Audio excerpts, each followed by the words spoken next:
Namaste, friends, and welcome to Global Focus. I am your host, Hari Sinha.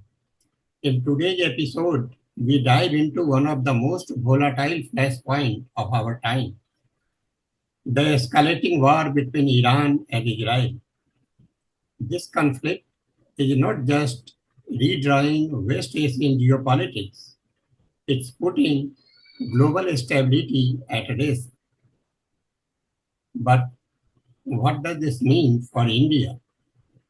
With a strong tie to both Israel and Iran, India now finds itself walking a tightrope, balancing strategic partnerships, energy needs, and regional interests.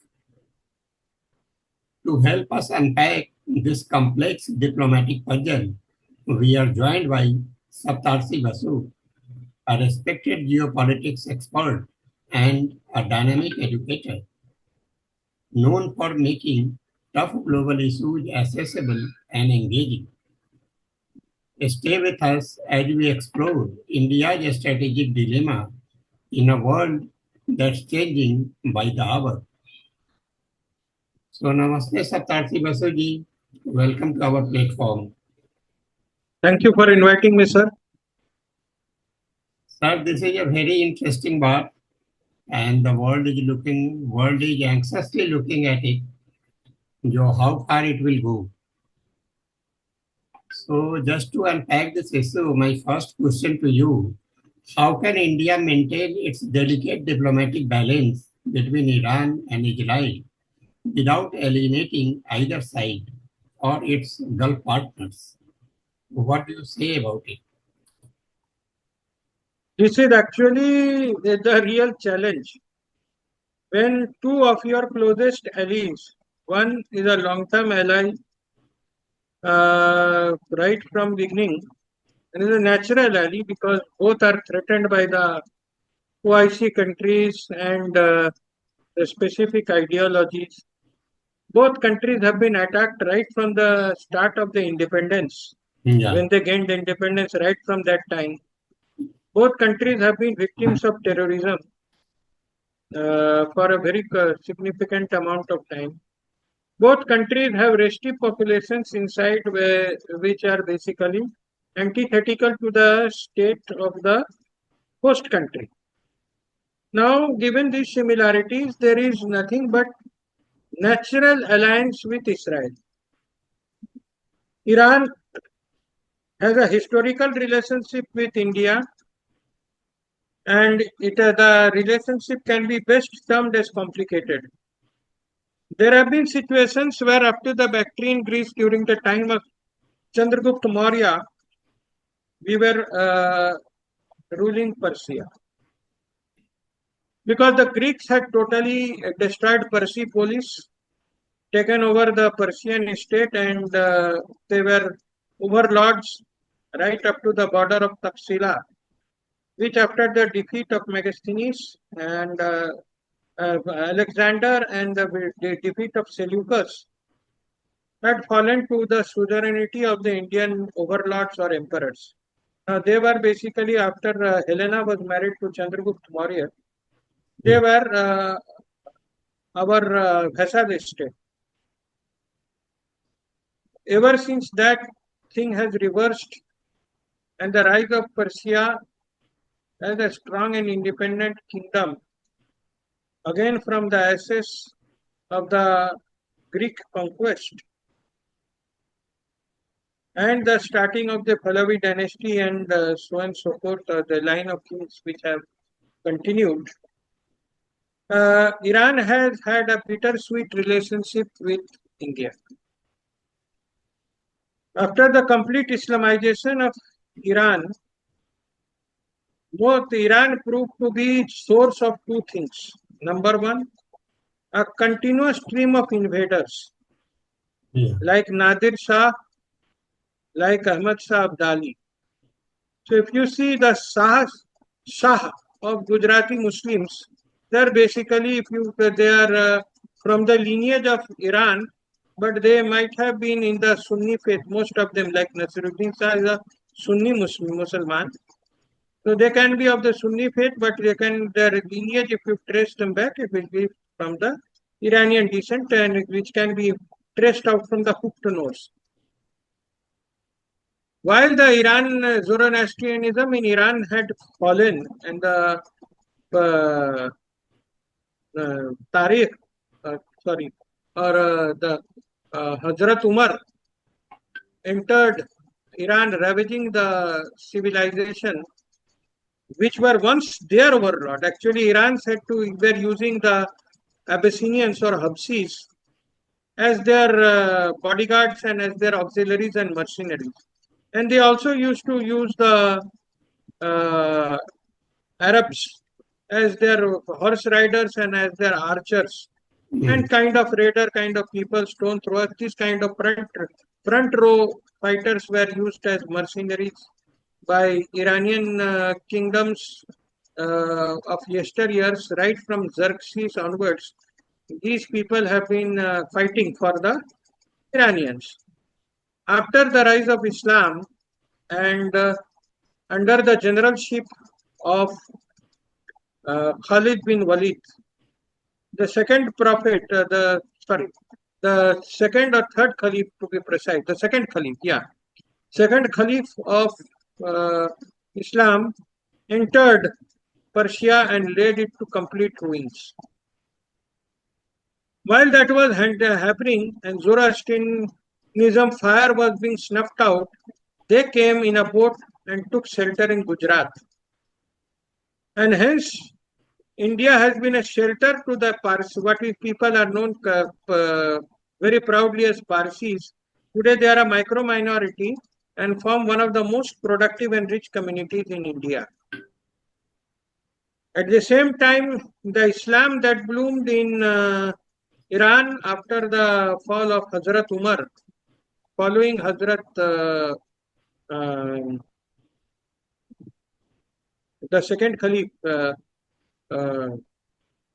and they converted back to Shiaism, and it happened during the reign of Hazrat Ali, the last Rashidun Caliph. They fully embraced their Ali as their Imam or Imam of Wali, friend of Allah, Wali Allah, and as well as the main Imam of the Shia faith. And from there, they actually did the bayat or accept the Khilafat. In fact, all the kings who had converted to Islam before, they had a, I would say, condescending view towards the Islam of Arabia. It is only after Hazrat Ali took the mantle as the last rightly guided Caliph, Iran became a fully Islamic faith and they accepted it. And from there onwards, the light of Zoroastrianism was more or less snuffed out of Iran. And whatever remained is in the form of the Parsi people which are there in India. So this Parsi people are one of the most productive and biggest industrialists in India, given the Tata conglomerate. And lot of brave and contributing people, including Pune Horse Regiment tank commander and our field marshal Sam Manekshaw was a Parsi. So lot of big lawyers were Parsi till date. One of the biggest law firms in Bombay were Parsis. So Parsis have been an extremely producing and self-sufficient and a patriotic, I would say, community in India, which has never had been at odds with the permission of the state. So this is the complicated relation India has culturally with both the countries: historical, strategic, theological, ideological. Now, under these circumstances, when these two civilizations are in a clash of civilization or an existential battle to death, where no one accepts the existence of other, so much so the present Ayatollah had basically made the extinction of Israel by the means of nuclear weapon his motto of life and the cornerstone of his state policy. It has not won any friends in the international market and complicated the dynamics extremely tight. After Rohallah, Ayatollah Khomeini, that is the first Grand Ayatollah. The present Grand Ayatollah has been far more rabid and far more hardliner. So much so fact that Rohallah had the sympathies of the Islam he had migrated from. His great grandfather was from UP. He had migrated from Uttar Pradesh of India. So that is another, I would say, connection with the present regime. And that is the reason Rohalla, as a matter, turned its alignment from pro-Pakistan to pro-India. Because they came to a conclusion that all friends of the former regime would be an enemy to the present regime. Very similar to what happened in Soviet Russia. So Rohalla made a friendship pact with India and has been at a non-interfering and a cordial relation for a very long time. And that is before he demised or gave away the reign, India started the Chabahar project. And Chabahar project was slowly conceived. They faced many roadblocks, and finally, despite all sanctions, we started the Chabahar project and even started importing Iranian oil, which was swiftly met with sanctions from US and pressure tactics, and we had to basically go back to the Saudi levy or the Sunni levy to buy the oil. The present Iranian regime has complicated things by commenting on the Kashmir issue, commenting on Nupur Sharma case, and showing its friendliness towards enemies of India vis-a-vis Pakistan. So it has not won any friend. And now Iran is at a, let us say, at a lesser strategic partnership with India than it would have been in terms, in case of the previous regime. The only importance being the geostrategic importance of the Chabahar port as being a conduit to the Middle East of Asia. Mm-hmm. And also, India would have fascinated one day that Iran could have been a part of IMEC. And if it would have mainstreamed, abandoned its offensive nuclear program, kept to its peaceful nuclear program, and become a green country, today things in Iran would have been dramatically different. But as we have discussed in our previous podcast, 7th of October 2023, history was divided into two, split before and after, and the entire geopolitical landscape of the MENA region, Middle East, North Africa, has been changed forever and irrepressibly so. So now India finds itself in a chock-a-block situation where it has little space to maneuver between the tensions of two traditional strategic allies which it had under the non-aligned movement. Right. So what does Iran-Israel conflict reveal about the shifting nature of warfare in the 21st century, especially the move from proxy to direct confrontation? Sir, can you repeat the question? What does Iran-Israel conflict reveal about the shifting nature of warfare in the 21st century, especially the move from proxy to direct confrontation? Iran had tried to shape the geopolitical envelope of the entire MENA region by using several proxy regimes and encircling Saudi Arabia from all sides. It had done so very successfully through the Houthis in the Yemen, thereby dividing the Yemen into three parts, and with a very significant part of the Houthi rebel, which proved to be extremely hardened form of rebellion in the one of the most ancient cities of Saudi Arabia, where the Arabic, or what we call today known as the Sumerian civilization, was born. So that was one of the major disruptor even today.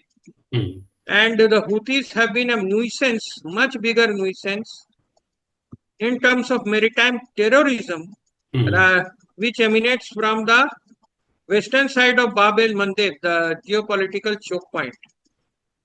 Till now, we were aware that the Somalian piracy from the Puntland and Eel under the master pirate Ali was the major issue for international shipping, which was being controlled by the three CTFs, or Combined Task Force, mainly CTF 160, 61 and 163.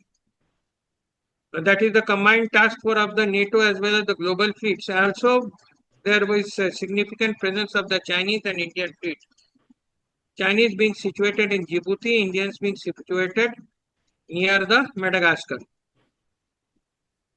Now, all of a sudden, Houthis have become the biggest menace of the trade as well as total war, if we can say, geo-economic warfare, where not only the military to military engagement is there, military to civilian and military to trade engagement is a major target. So, Houthi has been one factor. Next has been the Hezbollah. Hezbollah has been recently expanding its footprints through various places. Next was the earlier PLO, Palestine Liberation Organization, which when Arafat, before signing the Balfour Declaration, was a very, very rabid organization. Extremely rabid organization, which was basically damaging, killing a lot of Israelis, including the Black September incident and so on and so forth. It had become a destabilizing factor even for the King of Jordan, who had to basically call in the Pakistani army to flush out these people. So Iran had been using its proxies very successfully to create certain amount of pressure and low-cost warfare. But it has been seen to the peril, both in the case of Pakistan and Iran, when the victim of terrorism basically turns its gun towards you and graduates from the asymmetric proxy warfare to direct confrontation, all the bravado and the claims and the hardness of the regime evaporates very soon in terms of real firepower. I see. So it can be seen that those regimes who use terrorism and subconventional war as an instrument of state policy are more often than not incompetent in case of a full-fledged conventional warfare. It has been proven in case of Pakistan and it has been reproven in case of Iran, which suffered almost a decapitation strike in the opening phases of the warfare. So it can be seen that what can be learned from Iran is the massive deployment of drone instead of trained aircraft as a cheap alternative to long distance attack. Second, it can be seen that multiple use of guided as well as unguided missile launchers, which can be in TL transporter erector launchers, and these entire launchers are hidden in tunnels. I see.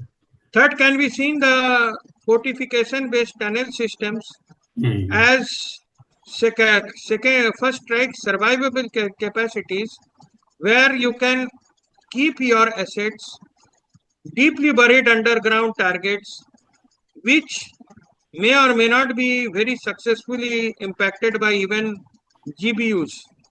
If we can see practically, America took 3 days or 2.5 days to be precise for the B-2 bombers or B-2 Spirit to fly from Alabama Air Base to refuel 2 to 3 times over the sky with the GBU massive ordnance penetrator to reach at Furdo nuclear reactors and other reactors and drop the 6 ordinances. If this is the logistics which needs to be carried out by a superpower, which is presently the only superpower except India's Agni 5, which can carry out deeply successful strike on deeply buried target. I think Iran's fortification opens a new chapter in warfare. If further fortifications can be developed, blast channels can be opened up, pressure relief systems and civil engineering can sacrificable collapsible channels can be made to render such ordinances ineffective before they can do deep penetration. Then this deeply buried structure can give survivability for critical infrastructure, critical personal leadership, as well as critical resources in terms of critical machinery, the uh, assets and the coffers of a regime. So this is another development which we have seen in Iran. And last but not the least, Israel's use of ISR, that is information and I would say C4ISR to be precise, is a game changer in the conflict. The C4ISR, I must tell you, is one of the reason why Israel is able to punch far above its weight. C4ISR basically stands for command, control, communication, computers, intelligence, surveillance, and reconnaissance. But it is the mastery of these things, especially social network analytics, the social communication chain analysis, the command and control structure, that Israel was able to keep its command and control and leadership and the entire military structure intact, while devastatingly decapitating the first three layers of command and control of the military as well as the internal security apparatus of Iran. This kind of targeted intelligence-based operations in real-time warfare is the first.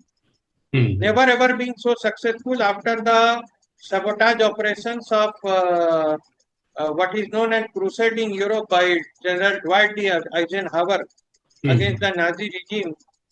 Never ever has, after the fall of the Special Operations Executive by Churchill, the use of spies, the use of reconnaissance, and the use of, let us say, subversive elements behind the line operations being carried out in such a massive manner and to such a degree of effectiveness and accuracy. So this is what we can say is the first.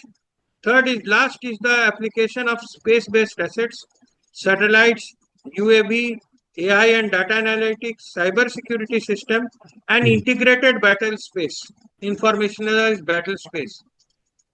What we have not seen till now is the use of the most devastating equipment which is there in possession of several countries, for example, Russia and America both. And it is rumored that India might also have it. That is the use of EMP weapons. So what is now remaining to be seen in the evolving battlefield, that if Iran or any power tries to use an EMP device. What is EMP device? EMP is the electromagnetic pulse which creates huge amount of magnetic shock, or what we call as a Faraday shock to all, let us say, electrically powered equipment, whether it be computer, whether it be switches, power circuits, control systems, turbines, electric home appliances and military appliances as well. And of course, radars and all electromagnetic seeking weapons, RXTX platforms. And it fries their circuit, it destroys them and basically brings you back to Stone Age. That means if your mobile is on while the EMP strikes, it will become a piece of glass and metal. Nothing will remain, no data, nothing. It will be totally burnt from inside. It is a kind of microwave which cooks your entire electrical circuit while doesn't kill the human beings and animals all around. It has long-term effect, but short-time lethality is almost negligible compared to the damage it does to the equipment. So in a case of highly networked and informationalized warfare, the only thing that remains to be frontier that has not yet been explored in an Israel-Iran war is the use of EMP weapon. I think except that all modern forms of attack and defense has already been tried out. So how does the involvement of major powers like the US and China impact the potential for global escalation? Sir, can you please repeat the question?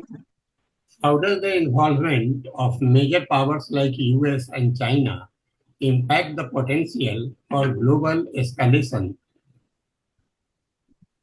You see, there are three major war fronts which are already in operation. The first war front is Ukraine-Russia, which is 3 years long, Yeah. and Ukraine is definitely not winning the war. That is concluded. Mm. Next war front, which is on, is the ongoing Operation Sindoor, where Pakistan is on the edge. We have continued deployment near the Pakistan's Karachi port. Anytime we wish, the state of ceasefire can be nullified, and we can push on the throttle.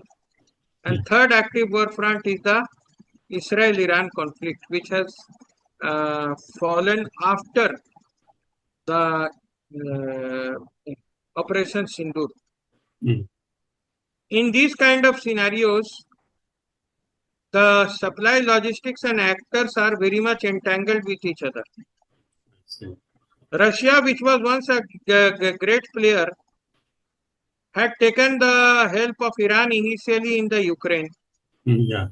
And now Russia has one of the largest drone producing capacities, which it was lacking in the initial phases of Ukraine war, which is seen in the last few days of attack towards Kiev, which has used in the close proximity of 800 drones and 2 scores or 2 dozens of ballistic missiles, thereby completely destroying the Kiev's military and air defense infrastructure. Mm. While it has done so, it has not been able to step into the assistance of Iran when it was needing it the most. So that changed the fortunes of Iranian war machine significantly. Secondly, and most importantly, China has been I would say arms peddler to both Pakistan and Iran, trying to do maximum damage through supplied arms and munitions to these kind of powers which are anti-West. Thirdly, United States full backup given to Israel, including the recent strike on Fordo nuclear sites, complicates the dynamics of the entire global peace and global strategic environment imbalance. So much so forth that there is an estimation that with the attacks ongoing with Houthis in order to defend the Saudi regime and the Hezbollah to defend Israel, and at present to defend its own military bases from Iranian attack, because now it is a legitimate target. Mm-hmm. The number of Patriot batteries and the recharges will be very soon overwhelmed, because Iran alone itself has more than 1,000 missiles. Now, if all the protagonists put together start striking, they can bleed the American batteries dry.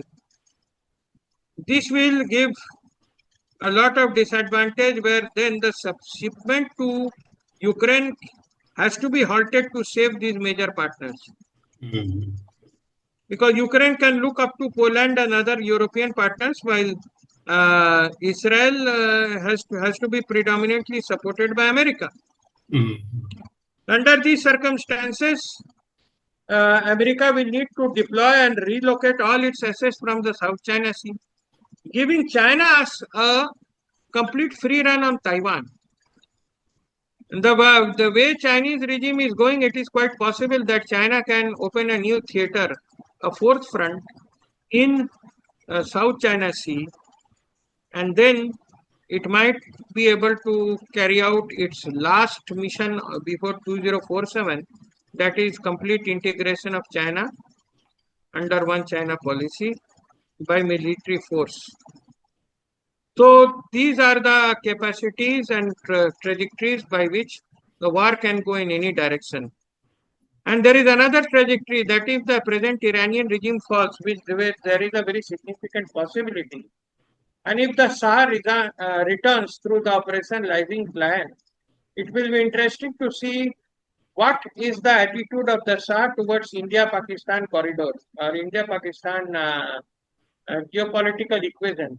Does it repeat the past, whereby it becomes an ally or almost a cento partner to Pakistan and works in anti-India policy, or it realizes the geopolitics importance of rising India and tries to maintain friendly and cordial relation with India while trying to block itself through the advances of Pakistan and secure itself a more friendly and stable empire or a stable state, which is not so fragile.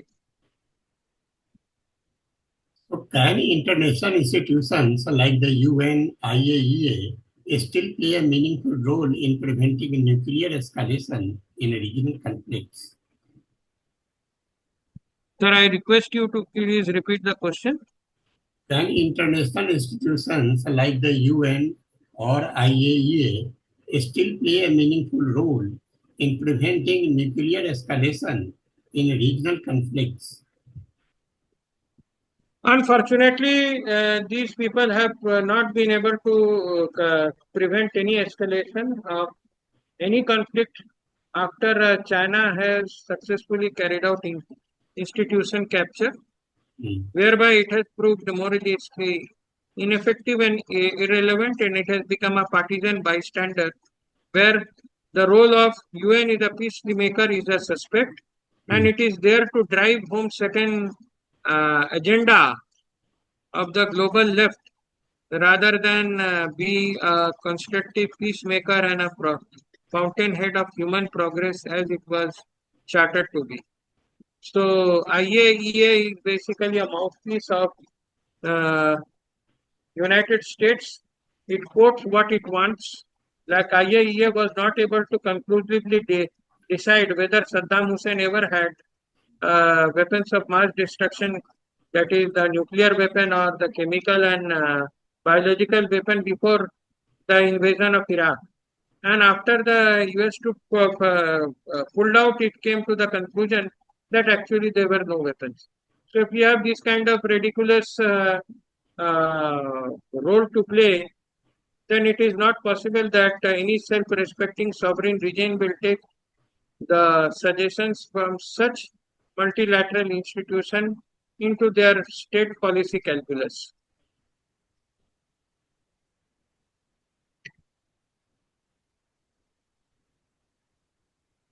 So, friends, that brings us to the end of this insightful episode of Global Focus. As the Iran-Israel conflict continues to unfold, one thing is clear: the global chessboard is shifting rapidly, and India must navigate with caution, clarity, and conviction. A big thank you to our guest Saptarshi Basu for his deep insight and sharp analysis. If you found this discussion valuable, don't forget to like, share, and subscribe to Global Focus for more conversation that decode the world around us. Until next time, stay informed, stay aware. Jai Hind. Thank you, Saptarshi Basu. A big thank you to you.